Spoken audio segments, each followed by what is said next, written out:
Have you ever felt like your thoughts are running the show? Like, no matter how hard you try to push them away, they keep coming back louder than ever. Maybe you deal with intrusive thoughts that feel terrifying, or you constantly overthink every decision, or you beat yourself up with negative thoughts that tell you you're a waste of space.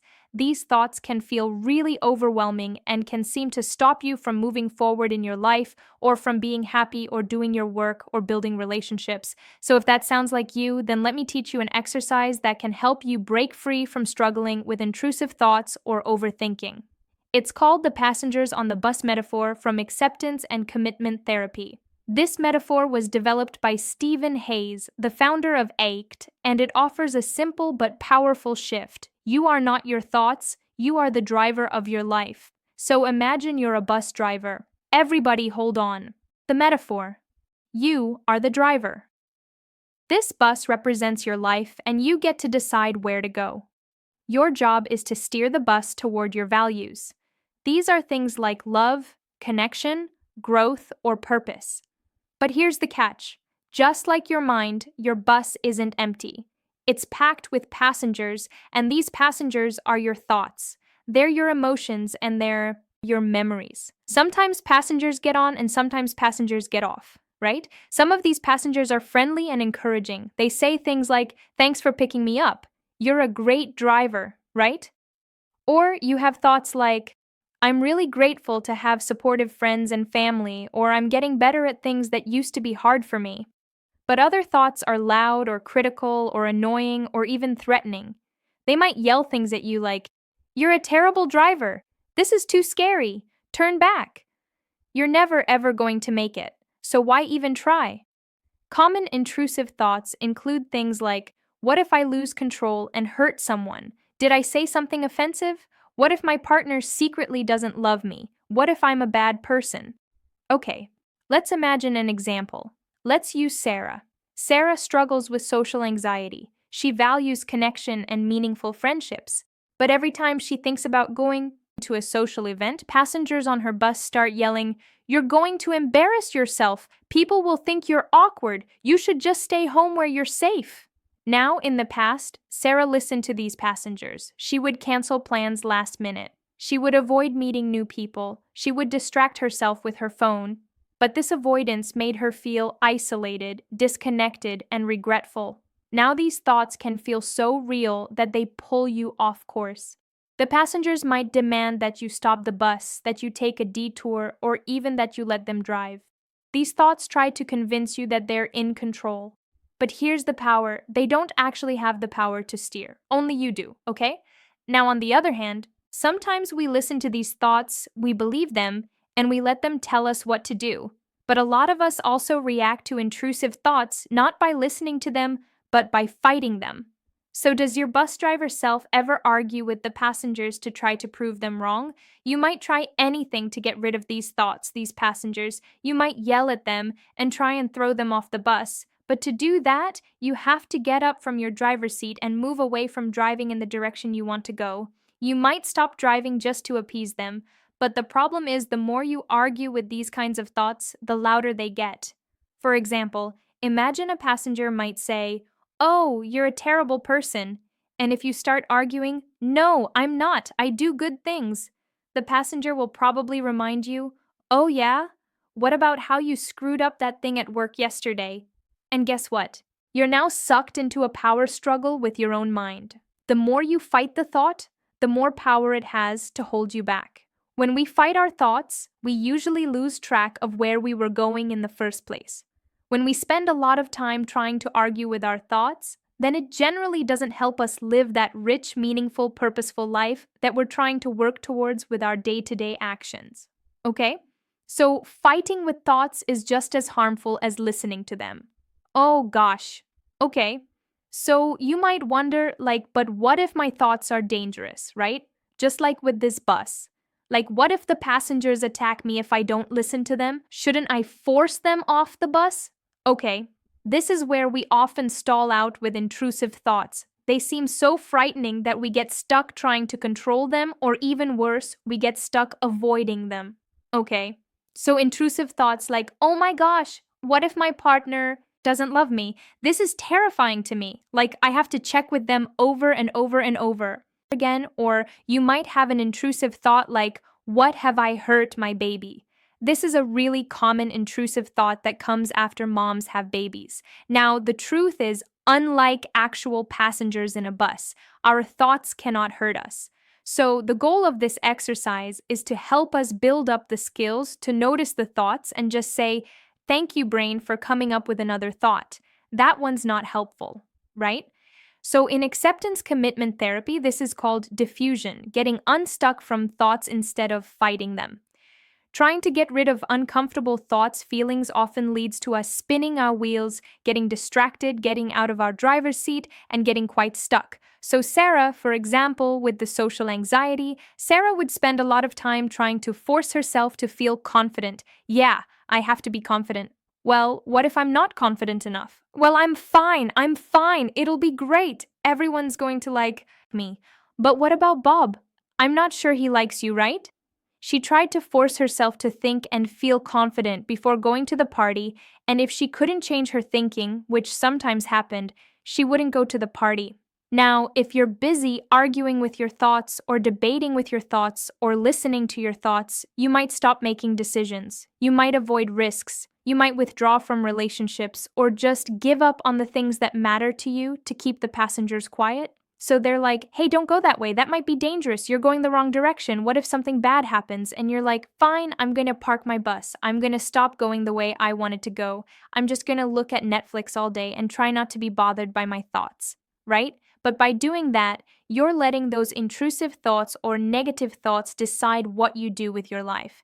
You're no longer able to pay attention to where you want your bus to go because you're so wrapped up in trying to make the passengers be quiet or to try to convince them to change. We're going to stick with this exercise because with practice, you're going to learn that the passengers' thoughts and emotions, they can't actually hurt you. They just can get really loud at times. Okay. So instead of a new approach, let the passengers ride, stopping the bus to argue with the passengers or pulling over so that they don't yell at you, we're going to take a different approach. Instead of fighting the passengers, fighting our thoughts, trying to control them, what if, rather than trying to kick them off or arguing, you just acknowledge their presence and you keep driving anyway? Okay, so this doesn't mean that you like the thoughts. It doesn't mean that you agree with them. It just means that you recognize that they don't have to stop you. So when a self-doubt passenger pipes up with, I don't think you can pull this off, you would say, thanks for your input, but I'm still driving toward what matters to me. What if your husband doesn't love you? You know what? I'm just going to keep investing in my relationship. Thanks for popping up, brain, but I don't need to listen to you.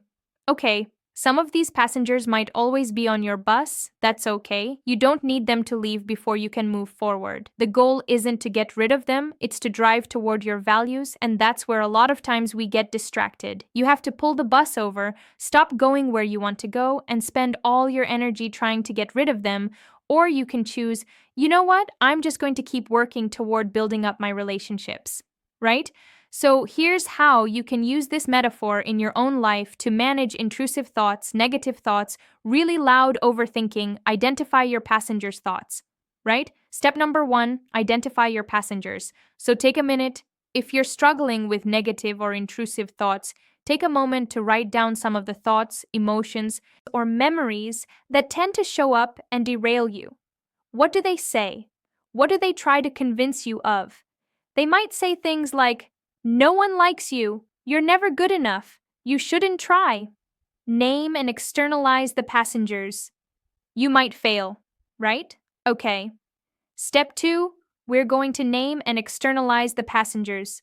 So we're going to give each of these types of thoughts a name like, hey, you're the worrywart, and this one is the criticizer, right? And you externalize them, and by doing that, by giving them a name, this can help you see that these thoughts aren't you. You are not your thoughts. They're just passengers on the bus. So I often am like, oh, hey, there's my perfectionist mind speaking up again. You're sure loud today, but I don't have to listen to you. Okay. Step 3, you're going, acknowledge their presence without engaging, to acknowledge that they're there, but you don't have to engage with them. So when these thoughts show up, you can practice saying, I hear you, but I'm still driving.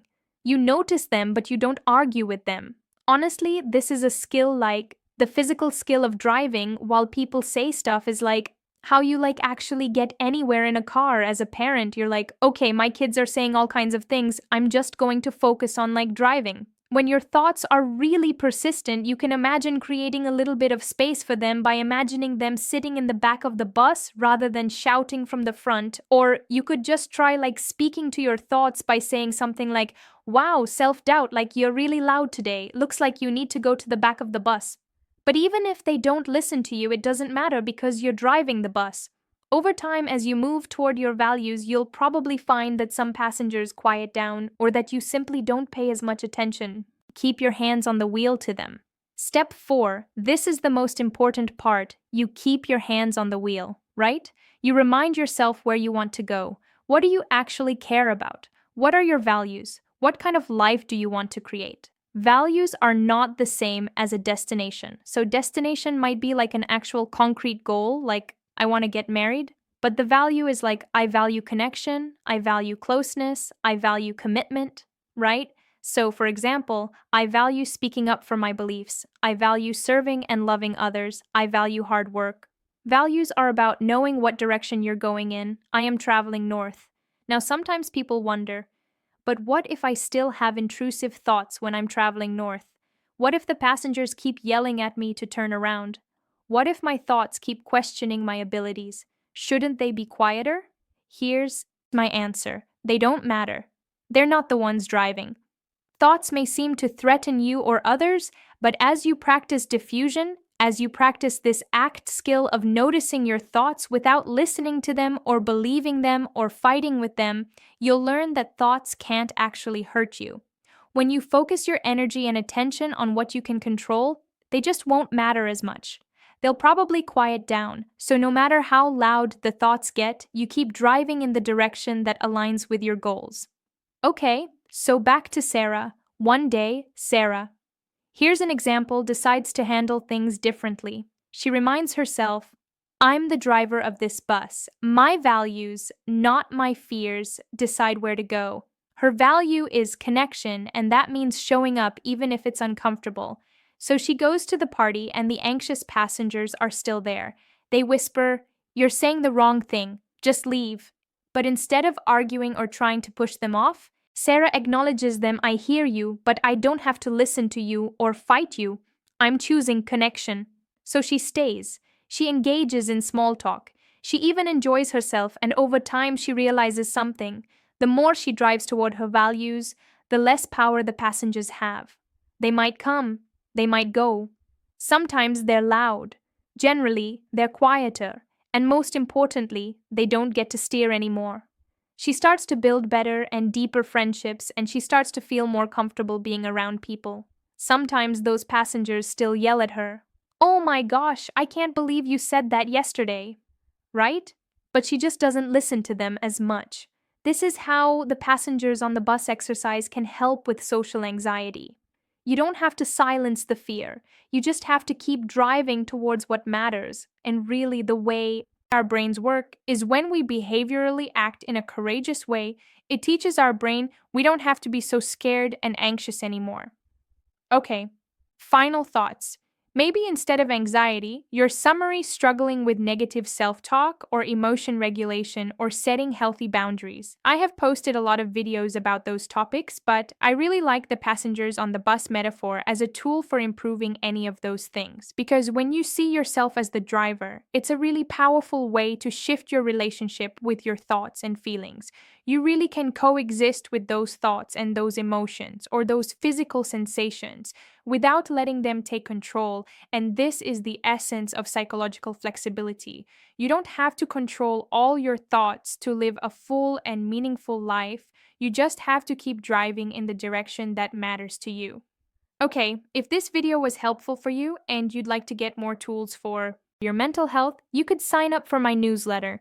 Every week, I share a couple of videos and resources that can help you get better at feeling, and the next time a negative thought or uncomfortable emotion tries to hijack you to your journey, remind yourself, I'm the driver. The passengers don't get to decide where I go. and then keep driving.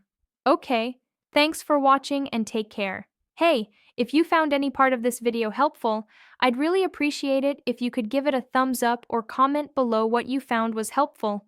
Also, if you can think of someone who might benefit from this video, if you could share it, that'll help them. But all of these things help tell the algorithm that this content is helpful for people, and then they'll show it to more people who it can help. So, really appreciate it. Thank you so much for being here.